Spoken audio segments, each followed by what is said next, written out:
So I know y'all heard about pepper steak, but have y'all ever tried pepper chicken? Come on in, let me show you how to make it.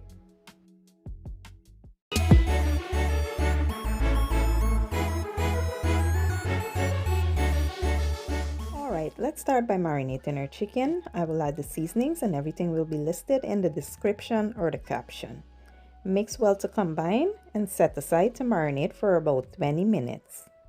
Now let's mix up some sauces. I have in the bowl some oyster sauce. I added some hoisin sauce, some soy sauce, water, cornstarch, and a bit of sugar. Give that a good stir and set aside. Here to my preheated pot, I added some avocado oil and some sesame oil. Then in with my chicken, allow the chicken to cook thoroughly, stirring consistently.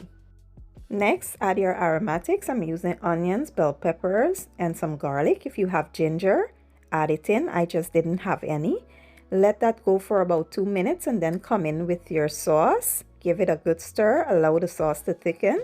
And that's it, guys. Quick, easy, and simple. This is perfect for a weeknight dinner when you don't feel like doing too much. Now let's plate up and show the finished product.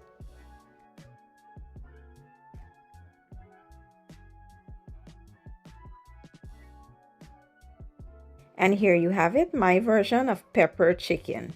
See, my husband is on a no red meat diet right now, and I have to come up with different chicken and seafood recipes for him. So this one was a hit. It was so delicious. He loved it.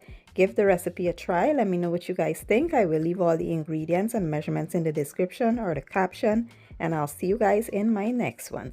Thank you for watching and enjoy.